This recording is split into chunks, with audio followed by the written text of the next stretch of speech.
내려놨습니다. 국세를 체납하면 세무서는 예금이나 급여는 물론이고 부동산까지 압류할 수 있습니다. 그래서 압류 통지서를 받는 순간 대부분의 분들이 이제 끝났다는 느낌을 받으시죠. 그런데 시청자 여러분, 압류가 걸려 있다고 해서 무조건 영원히 세금이 따라다니는 건 아닙니다. 조건이 맞으면 압류를 해제시키고 체납 국세 자체가 소멸시효로 정리되는 경우도 실제로 있습니다. 오늘은 바로 그 사례를 바탕으로 국세 체납과 소멸시효, 그리고 압류 해제가 어떻게 연결되는지 아주 쉽게 설명드릴게요. 이 사건에서 세무서는 2019년 말 체납된 국세를 이유로 한 토지 지분을 압류했습니다. 문제는 그 토지의 성격이었습니다. 공시지가가 매우 낮고 위치나 형태상 팔아도 남는 돈이 없는 임야 지분이었어요. 한마디로 강제 집행을 해도 실익이 거의 없는 재산이었습니다. 그런데도 세무서는 압류를 해둔 뒤 그 다음 단계인 공매나 환가 절차를 진행하지 않고 장기간 그대로 두었습니다. 시간이 흐르는 동안 체납자는 팔 수도 없는 땅을 묶어두기만 하고 아무 조치가 없다면 이 압류가 과연 정당한 체납 처분이냐는 의문을 갖게 됐죠. 여기서 핵심이 되는 개념이 바로 국세 징수권 소멸시효입니다. 국세를 강제로 거둘 수 있는 국가의 권리도 영원하지 않습니다. 원칙적으로 국세 징수권은 5년 동안 행사하지 않으면 소멸시효가 완성되고 5억 원 이상의 고액 국세는 10년이 적용됩니다. 즉, 국가가 정해진 기간 안에 실제로 징수하려는 행동을 하지 않으면 그 권리가 사라진다는 뜻이에요. 다만 중요한 예외가 있습니다. 소멸시효는 가만히 흘러가다가도 중단될 수 있습니다.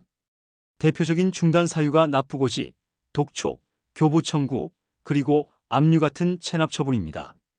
그래서 많은 분들이 이렇게 생각하세요. 세무서가 압류를 해뒀으니 시효는 멈춘 거 아닌가요? 원칙만 보면 맞습니다. 정상적이고 유효한 압류라면 시효는 중단됩니다. 그런데 이 사건은 조금 달랐습니다. 압류를 해놓고도 그 압류 재산이 사실상 환가 가치가 없어서 징수 가능성이 없는데도 세무서가 아무런 후속 조치 없이 오랜 기간 압류만 유지해 둔 상태였거든요. 이럴 때는 그 압류가 실질적인 징수 목적을 위한 처분이었는가, 아니면 형식적으로 시효만 끊어두기 위한 처분이었는가가 쟁점이 됩니다. 법과 행정실무에서도 실익 없는 압류가 시효 중단 효력을 갖는지 문제될 수 있다는 취지로 해석되는 영역이 있고, 실제로 국세청 유권해석 사례에서도 유사한 관점이 확인됩니다.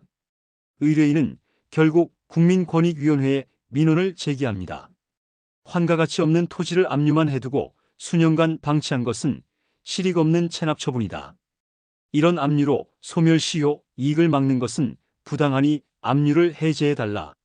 그리고 징수권은 이미 시효가 완성된 것으로 정리되어야 한다. 이 논리였죠. 그 결과 권익위 절차에서 세무서가 체납자의 주장을 받아들였습니다.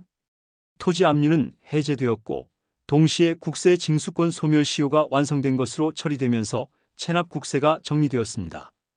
한 문장으로 요약하면 실익 없는 압류를 오래 유지했다고 해서 영원히 시효를 막을 수는 없다는 결론이 실제 사건에서 확인된 겁니다.